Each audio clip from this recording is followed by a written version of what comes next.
Jafu y'akarere ka Bugesera bararikiye gukurikira imurikabikorwa ry'ibyagezweho n'akarere n'abafatanyabikorwa mu iterambere. Kurikira ibi bikorwa kuri televiziyo yawe no kuri interineti. Ubwo guhuriza hamwe imbaraga kw'akarere n'abafatanyabikorwa ibimaze kugerwaho birashamaje. Politiki nziza y'imiturire yatumye abaturage batuzwa neza mu midugudu. Umujyi wa Nyamata ntusiba kwaguka, ari nako abawugana bazamura amazu y'icyerekezo. Inganda ziragaragaza agaciro nyako k'ibikorerwa mu Rwanda. Imyuga ikijije urubyiruko, imirimo iraboneka ku bwinshi. Abagore bavuye mu bwigunge barakirigita ifaranga. Nta mwana utakiga. Isuku n'isukura byarimakajwe.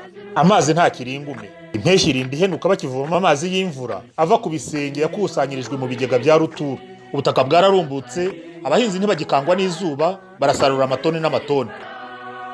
Hehe na stress. Siporo yabaye umuco. Ubuzima bwarimakajwe, umuturage arivuza hafi yiwe. Ibyo byose n'ibindi Jafi guhishiye, itegure kubikurikira unatanga umusanzu wawe mu bitekerezo. Filime imurikabikorwa izaca kuri TV1 kuwa gatanu kuva saa 12 kugeza saa 12 n'igice. Naho kuri BTN ni uguhera saa 4 z'ijoro kugeza saa 4 n'igice. Kugira ngo mugire uruhare mu gutanga ibitekerezo, ibyo mudasobanukiwe mubaze, ikiganiro imbona nkubone kizaca kuri BTN kuwa gatandatu kuva saa 11 kugeza saa 12 no ku cyumweru kuva saa 11 n'igice kugeza saa 1. Naho kuri televiziyo y'u Rwanda ni ku cyumweru kuva saa 9 kugeza saa 10. Gira uruhare mu gutanga ibitekerezo no mu gusobanuza bityo umenye nawe witeza imbere.